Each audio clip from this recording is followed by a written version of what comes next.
It's Sunday, April 15th, 2018, and this is the Product Mentor Talk. Today, we're joined by one of our mentors, Frome. He's going to be leading a talk on how to tell your product management story and build your personal brand.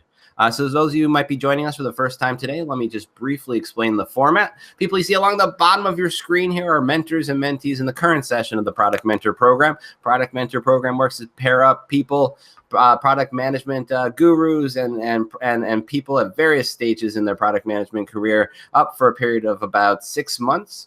What we work to do is help make better product people, better product decisions, and once in a while, better products along the way. We'll go around with some introductions in just a moment. And also remember, you can post your questions directly to the YouTube chat. If you're joining us on YouTube, or if you go to theproductmentor.com/live, you can post your questions there along the bottom of the screen. It's below the video. And then I'll pass your questions along fairly real time. But with that said, and I'll tell you a little bit more about how this all works in just a moment, let me just kind of go around the room. Quick introductions. We'll say, as you introduce yourself, who are you? Are you a mentor or mentee? Where are you? Anything else you want to add about yourself? And we'll just quickly go around the room. I'll start with Nis, the person closest to me. Hey, I'm Frome. I work at Alpha. I'm a mentor for this session for Nick, and I'm normally located in New York City, but right now I'm in Houston, Texas. Awesome. And let's go to Esley. Hey, I'm Esley, and I am a mentee mentored by Andrew, and I am a product manager at MBO Partners here in Washington, D.C. Outstanding. And now to Dominic. Oh, this is actually Steven. I'm Steven. I'm a product manager in New York, and I'm a mentee for Kyle, and I'm signed into the wrong account. That's going to be a little tricky for me today. I will now use a Post-it note on my monitor. And now let's go over to Anthony. Hey guys, I'm Anthony Lazarus. I am a product manager at a company called Sit On It Seating. We make office furniture. I am a mentee, and I live in Los Angeles. Outstanding. And over to Andrew. I'm Andrew Hsu. I'm a product manager in New York, and I work at a company called Vega Factor, where we help companies build better habits and drive organizational change. I'm a mentor for Esley in my second time. It's been great. Awesome. And over to Alberto.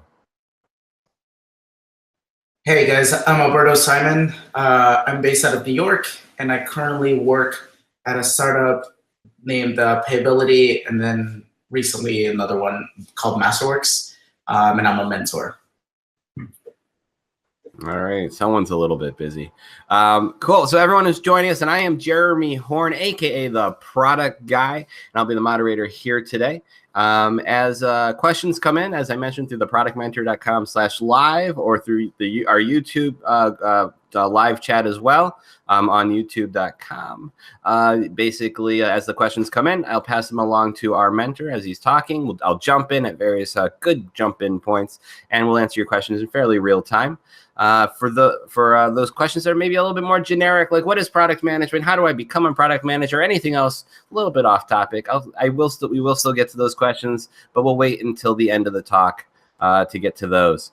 But with all of that said, let's get going. Let me hand it off to Nis to take it away on today's talk, how to tell your product management story and build your personal brand. Thanks, Jeremy, and thanks again for the opportunity. I think this is my fifth talk now with the Product Mentor.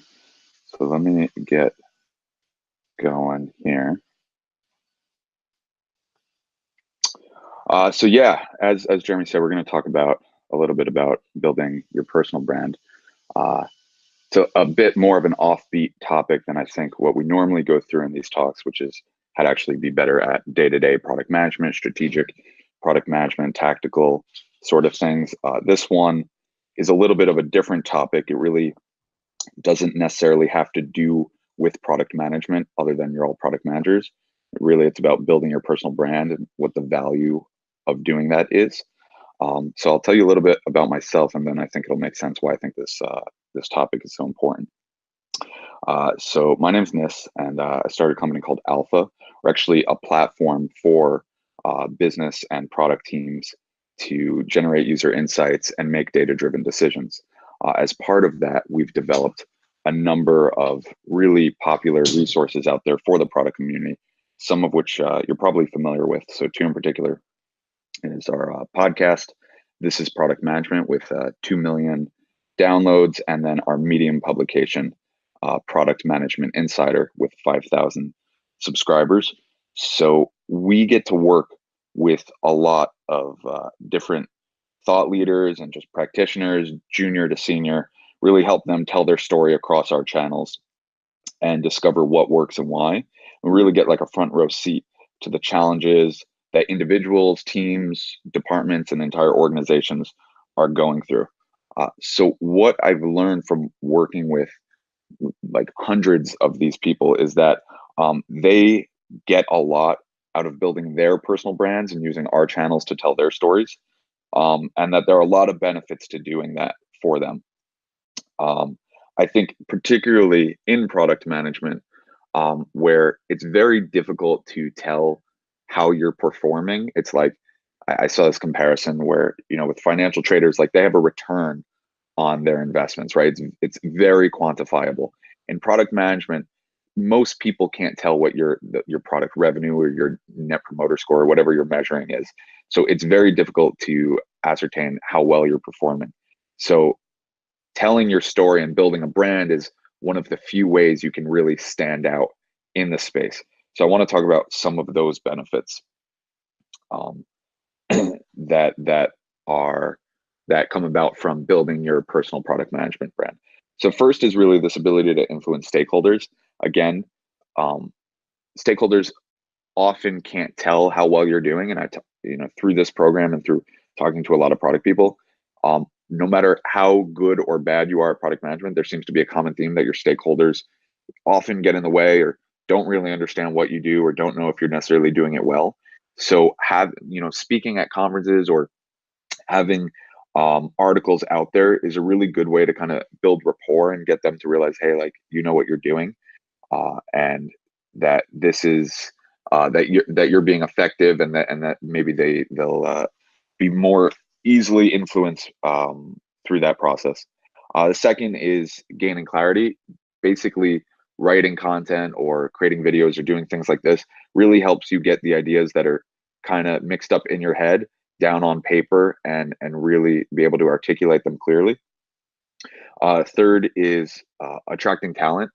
Depending on your company, a lot of companies right now are hiring, and putting content out there, you can include a call to action to come work with you if people are excited about what you're talking about.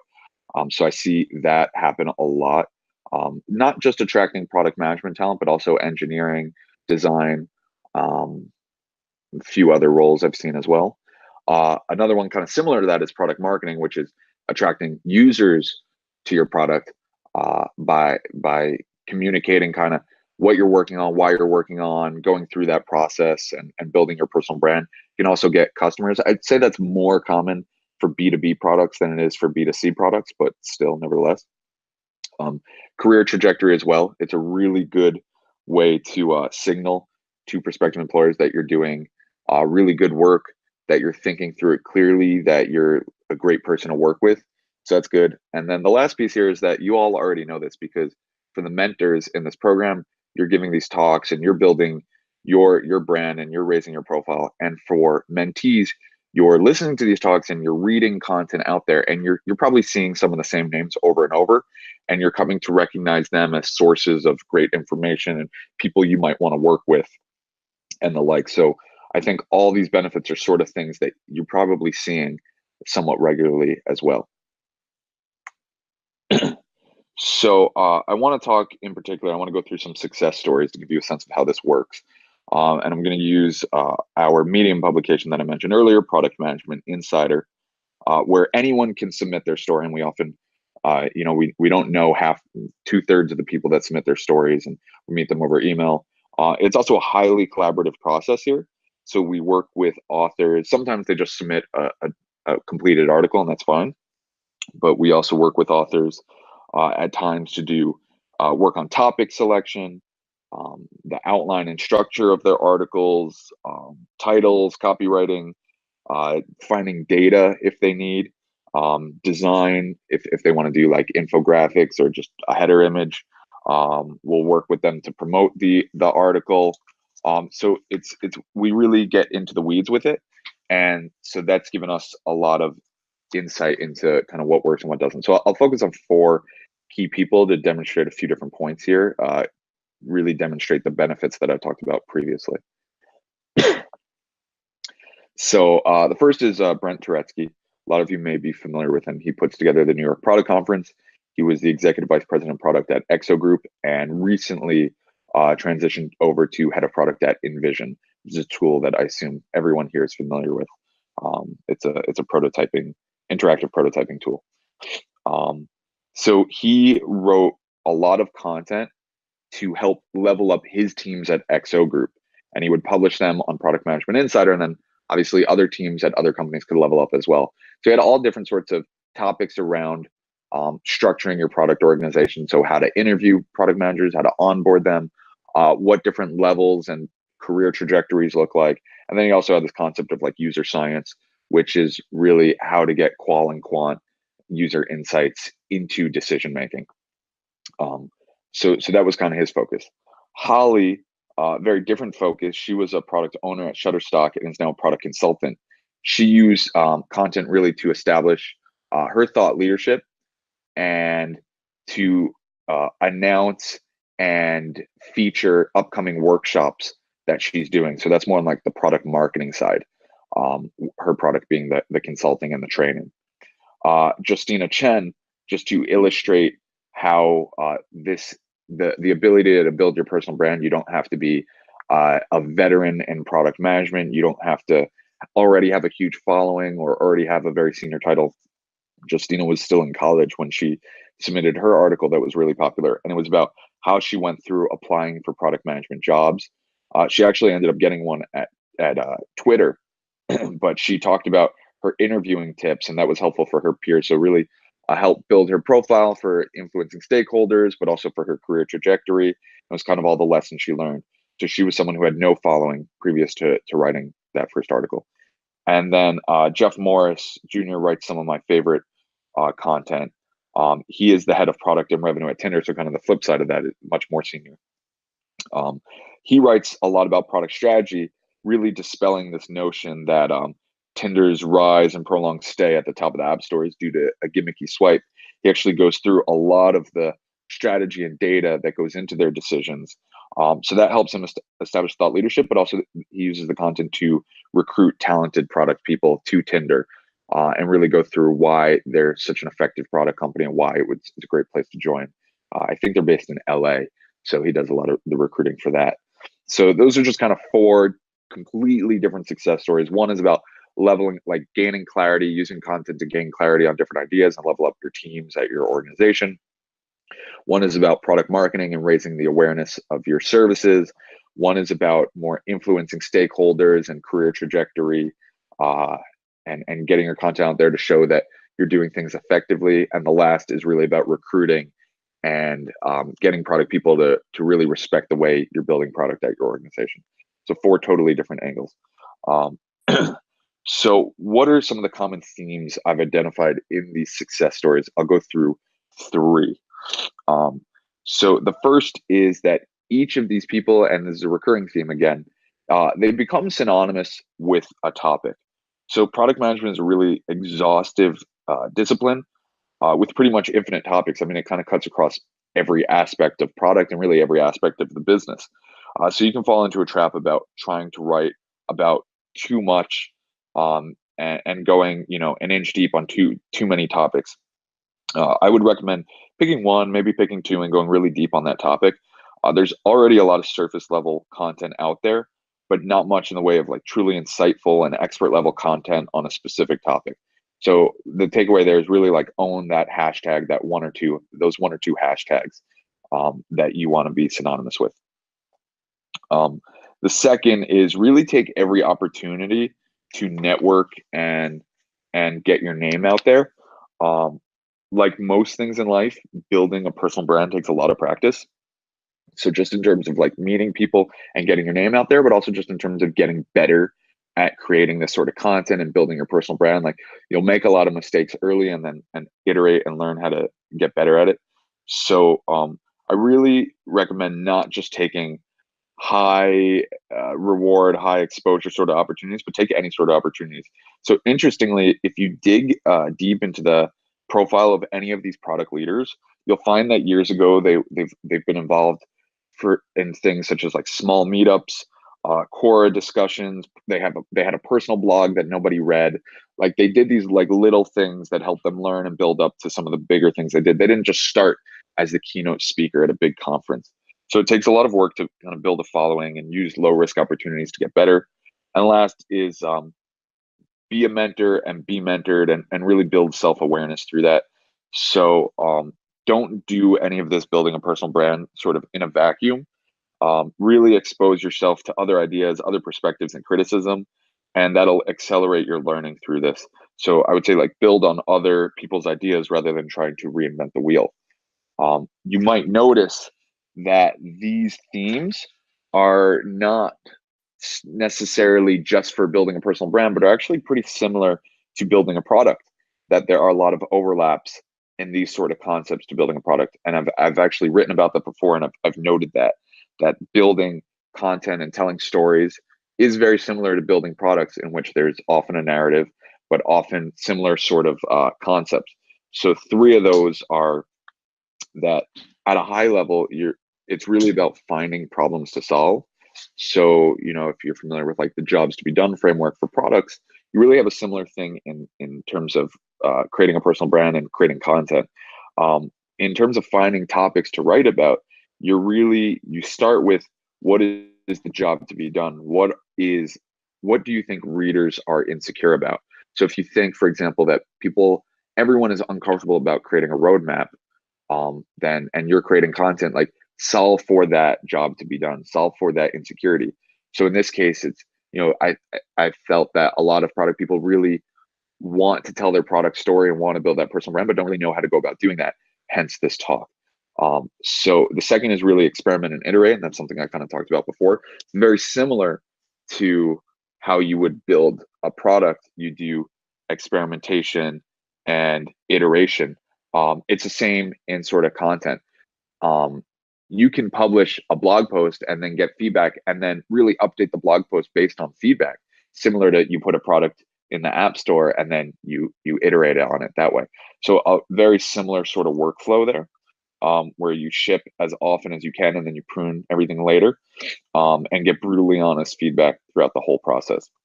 And the last thing is, even the KPIs can be somewhat similar around engagement. You wouldn't necessarily measure revenue from building your personal brand, but you might measure subscribers, engagement. One of the key performance indicators I often look at is unsolicited positive feedback. So the number of people who email you saying, hey, came across your article or your talk, your whatever it is out there, and I really liked it. And this is specifically what I liked, and I have this follow-up question, right? So that's like a really good KPI, and that's similar to product. You look at unsolicited reviews and feedback as well for a product. So a lot of similarities that I don't think you'll find you'd be out of your comfort zone if you're building products every day. Creating content is very similar in a lot of ways. So I want to go through, now that I went through some of these high level themes, I want to go through more granular things to do and not to do, beginning with things not to do. I think it's really important to build guardrails when you're going about building a personal brand. Yeah. So before we jump into that, I've got a question from Alberto. So I'm going to go over to him to ask his question. Sure. Hey, Ines, thanks for taking the time to answer my question. So one of the things I think that a lot of people hear a lot for any profession, but especially for product people, it's a little bit more difficult, and it's about networking. So everybody says you should do networking, and many people even go through the thing of signing up for meetups and they do all these things. But I'm not sure that people have an understanding of what am I supposed to do at these networking events. Often, a lot of times I end up chit-chatting with a couple of people.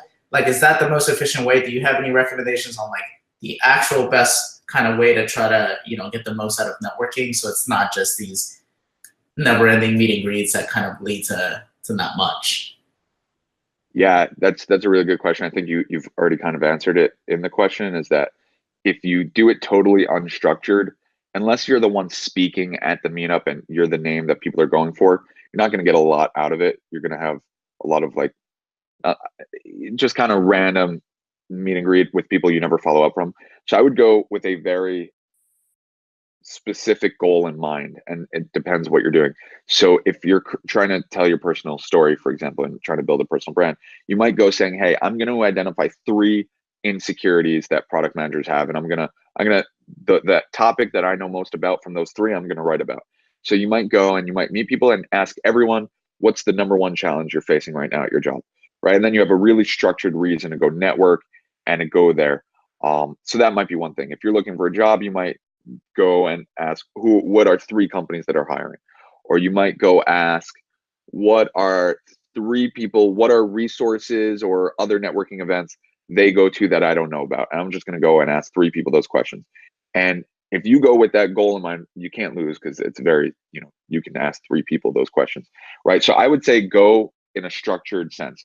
Once you get better at that, and you've really started kind of building maybe a name or getting some traction in terms of networking, then just going for fun and just to learn and meet people, it's more productive. But just starting off that way, you're not going to get very far, I don't think. Cool. Thanks. Yeah. Cool. So that's all the questions we have right now. Keep them coming in to the YouTube channel, as well as the productmentor.com/live on the bottom of your screen. With that said, let me give it back to Nis to take. Oh, wait, we just had another question just come in. Talk about just cutting it by a wire. Let me hand it over to Andrew for his question. Andrew? Yeah, I was just inspired by you talking about understanding and going deep on certain topics. So which, do you have favorite channels to find these kind of pressure tests and understand which problems, kind of like medium or alpha, I'm sure, but do you have any other favorites? Yeah, so I'll go through a couple recommendations I have.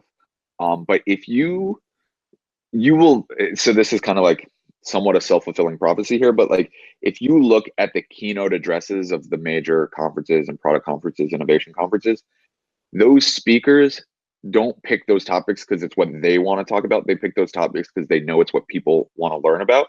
So if you look at those topics and how they've evolved over the years, you'll get a sense of what people are insecure about. So like, for example, 3-4 years ago, they were like, what is product management? How to advocate that your company needs a product management role or function, and how to communicate what you do every day. Then the next year was like, how to implement a strategic product management function and how to collaborate with designers and engineers. Then it was like, it got more evolved through the process. I think now we're up to the point where it's like, it's becoming more contextualized. So now it's like, well, how does B2B product management in a heavily regulated environment work? How does B2C product management at a startup work, right? Because now we're like, it's a much more mature industry, and we're realizing, okay, let's stop writing one size fits all playbooks for everyone and start, making it more contextualized, just like sales and any other function and any other, role is contextualized. You don't teach salespeople the same way if they're going to knock on doors versus send cold emails, right? Yeah, makes a lot of sense. Cool. Thanks. Awesome. So as I was saying, it looks like we've got all the questions right now, but do keep them coming on the productmentor.com/live, as well as the YouTube channel. And Nis, take it away. Cool. Yeah. So as I was saying, I was going to go through some of the guardrails, some of the negative principles really of things not to do. This, I would say, is my favorite slide, because these are all very counterintuitive, and often the first things I encounter people try to do when they start building their personal brand that is going to send them on the complete wrong path. So I think this is really important. So the first is that you're not Malcolm Gladwell. Now, Malcolm Gladwell is great, and his stories or his books are really popular. And he's a multi-time New York Times best-selling author, and he's great. And I would say, even if you could write like him, you should not. First of all, you probably can't write like him, but even if you could, you should not. The mistake people make is in thinking that you have the same captive audience as Malcolm Gladwell. You enjoy reading Malcolm Gladwell because he doesn't get to the point very quickly.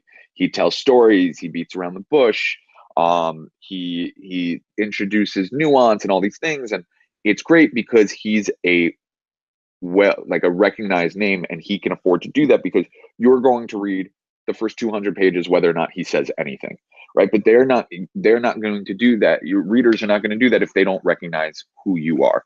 So you have to learn that you can't beat around the bush, that you really have to get to the point immediately. The first sentence, I know this is such a common theme. People like to really save that punchline for like paragraph 4. Like, no, it's got to be the first sentence. The punchline has to be the first sentence. The key takeaway has to be the first sentence. And if it's not, the drop off is going to be immediate.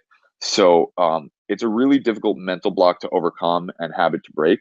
But basically, the day you learn to forget everything you think about writing well is the day I would say you have a shot at building a really good audience. And then once you build the audience, you can go back to writing like Malcolm Gladwell. But if you see great content out there from really big names in product management, even, don't copy their writing style because they did not start with that writing style. They started with a much simpler writing style. And after they built an audience, they got to that more sophisticated writing style. But really write much more plainly when you start. The key takeaway that addresses the thing you think readers are insecure about, and then how to achieve that key takeaway. Simple as that. The second is you're not Shingy. If you don't know who Shingy is, that's kind of the point here, but he's a self-proclaimed digital prophet at AOL. I'm not really sure what his responsibilities are, but he predicts a bunch of vague stuff and says very little of substance. So I would say basically don't do that. Don't make unsubstantiated claims. Don't come across as very egotistical. It's okay to take risks, of course, and maybe make some predictions based on past evidence or what you see and trends, but don't come across as some of the articles out there, and they don't do particularly well, is just make a bunch of unsubstantiated claims about what Apple or Facebook do and stuff like that. It doesn't really resonate with readers. And the last thing is that you're not a machine. So it's important to get practice at doing this, like I said, but don't come out of the gate having never written an article and saying, I'm going to set a goal of writing 500 words a day, and I'm going to write 1 article a week, and I'm going to read 10 books a month, right? It's super unrealistic, and you have a day job. This is not it. And if you don't set realistic goals, you're going to get burned out really quick, get frustrated, and just ditch it altogether. So keep it simple. Simple articles on a simple cadence, not unsubstantiated claims, not Dickens level writing, just simple articles. Keep it simple. Now I'm going to go through some of the positive principles, some of the things you should do, keeping in mind all the things you shouldn't do. So here are 3 tangible kind of principles to adhere to. So first is find a writing structure that does work for you. If you've listened to my product mentor talks before, you notice that they all literally look the same and follow the same exact structure. That makes it much easier for me to put these together, and I don't have to build them from scratch every time.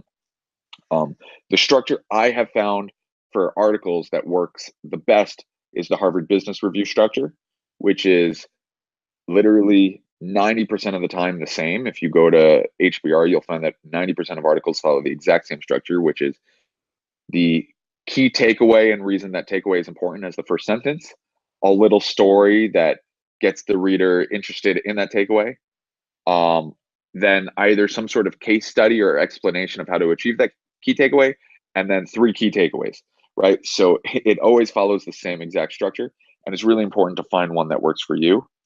The second is that your personal brand is much more than just the articles, the talks, whatever it is you're giving. It involves things like a personal website, a brand, the graphics you use. Those all really reflect on you and are one of the easiest and cheapest ways you can stand out from other people. So for example, every icon I use in these slide decks comes from iconfinder.com, which is a $19 a month subscription that you can cancel at any time. So basically, you can call it just $19 to download a whole bunch of icons, and use them in your slide decks and or in your articles and really stand out. Unsplash has free, unsplash.com has free stock photos, and there's a bunch of other stock photo sites where for maybe $50, you can really stand out for 3 months of content. So it doesn't really take that much. And then last but not least, don't expect people to just find your content.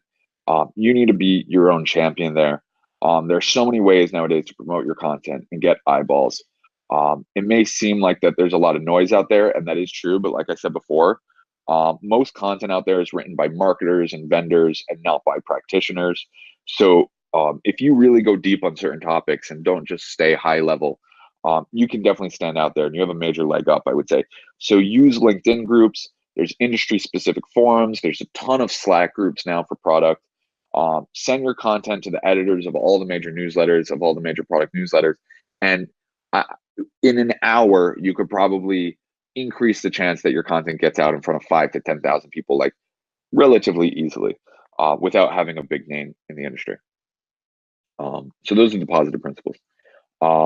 In case, again, and I've been kind of talking about Medium for most of this talk, in case you thought like you really had to have a weekly column on Wired to get your name out there, we surveyed 155 digital product managers, and these were the channels they use. Medium is far and away the #1. It's free to use. It's free to publish on. You can get your content to publications like Product Management Insider, and I'll talk about that in a second. Mind the Product is also popular, and you can also submit your articles to them, to their blog. Company and PM blogs are the next most popular, and then Product Hunt. So just showing you that these kind of independent channels are absolutely obliterating the mainstream sort of publications that we've been tracking this. We've been asking this exact question for 3 or 4 years. And back when Fast Company, Wired, HBR were some of the most popular resources for product people, it's now completely switched, and it's all independent practitioners have the most popular content out there. So that's really good to know if you're someone trying to build your personal brand, realizing like that's where people are going. They're going to Medium. That's where they're going to learn. So in terms of finding inspiration, I talked about conferences before. Product Manager HQ is a good Slack group, website, course. Of course, the Product Mentor, all these talks are really great as well. Product Management Year in Review, that's pmyearinreview.com. That's we aggregate 40 of the top people in product management, and their top 3 pieces of content that they produce that year. So that's 3 times 40, 120 great pieces of content to take a look at. Our podcast is Product Management. Intercom has a podcast and a blog that's really good. On Medium, the 2 big product management publications are PM Insider and then Product Coalition. We both take articles from submissions. It's fully contributor articles, so it's 5 to 10 articles a week from contributions from people we don't know. And then go to events. Meetup has a lot of good events. The product group is a great meetup in New York and London. Mind the Product has meetups in virtually every major city. And then Industry is a really good conference in Cleveland and in, I want to say, Ireland. So there's a lot of really great opportunities to get inspiration, to publish your content, and to network and meet other people. And then the last thing. Actually, before you get to that, got another question from Alberto. Alberto? Sure. Hey, this just a quick follow-up. You gave a little bit of insight there, but as these publications grow, like especially like Medium, it's become a little bit hard to really kind of curate content there. Do you have any favorite ways that you try to do outside of just following a couple of the ones that you mentioned? Like any strategies on that? Yeah, I would say definitely the publications are the way that people curate the content, because you're right, it's crazy. It's a fire hydrant at this point. So getting into the publications, so I want to be clear, like we don't accept every article submitted to us. Like we do a level of curation there. The things we filter out are, one, things that have been said 100 times before. We filter those out. Things that are only surface level, we filter out. Things that are too deep, we filter out. So things that are just like way too sophisticated and should be like workshops at a conference, we filter those out. Things that don't talk about topics that people are trying to solve. We filter those out. So those are the sort of curation that the publications offer. But then also Medium already lets you do a lot. So you can add topics to your blog, like meta topics to the blog, to the article, so that people can find it more easily. Putting high quality images, using infographics. Those are ways, like, we find a lot of people, they scroll through the articles before they read it. They scroll through and they say, all right, is this a wall of text, or is this something like visual with videos and examples? So use references, embed videos. Those sort of things can help your content stand out a lot better than just walls of text. And once you have that in mind and you go look through, you'll learn 75% of the stuff out there you can stand out from, and then you're competing with 1/4 of what you thought you were competing with. Cool. Awesome. Let me hand it back to you, Nis. Keep the questions coming in. Final call for questions, I'd say. Keep the questions coming in at theproductmentor.com/live and YouTube channel. Here you go, Nis. Awesome. Yeah, so just wrapping up, this is kind of the advice I've been giving the entire talk here, and how I answered one of the questions before. But like, once you're ready to get started, spend 10 minutes either meeting people, looking around, whatever, writing down 5 things you think product managers are insecure about, and then see if that matches up with reality. Go to a meetup, ask people what their 5, or what their number 1 challenge is. See if that aligns. If you think people are insecure about road mapping, they're insecure about working with engineers, they're insecure about writing SQL queries, they're insecure about creating wireframes or prototypes, or talking to their CEO, talking to their boss, getting budget, whatever it is, see if that matches up with reality. And if it does, you might have a winner on your hands. And if that's a topic you can write about, something you've gone through and figured out a really good way to approach, then start creating content on it. It's the same thing as jobs to be done, same thing about building a product. Validate the problem, validate the solution, and then validate your manifestation of the solution. So maybe it's an article, maybe it's a talk, whatever it is, but start with the problem and then work your way toward the solution. And that's really how to build a personal brand in alignment with solutions, and someone who has a name for a specific topic, and then work on promoting it and getting it out there. But don't start with the promotion and with all that stuff if you can't figure out the problem to be solved first. So that's my advice. Outstanding. So I'd like to thank Nis Frome for today's top discussion of the topic, how to tell your product management story and build your personal brand. It's a really great talk, very honest, and a lot of great details, a lot of steps for people to follow there. And also, as always, the presentation will be posted on our SlideShare channel. And also a big thank you from me, Jeremy Horn, aka the Product Guy, and everyone else who joined us today in the Product Mentor. And don't forget, if you're interested in being a product mentor, like today's speaker, Nis, the product people of all sorts all around the world, please visit theproductmentor.com and sign up today. And also, if you're looking to fill a new product job with a great product person, visit your very own free-for-all job board at theproductjobs.com. And with all that said, I'll see you guys all next time. Bye.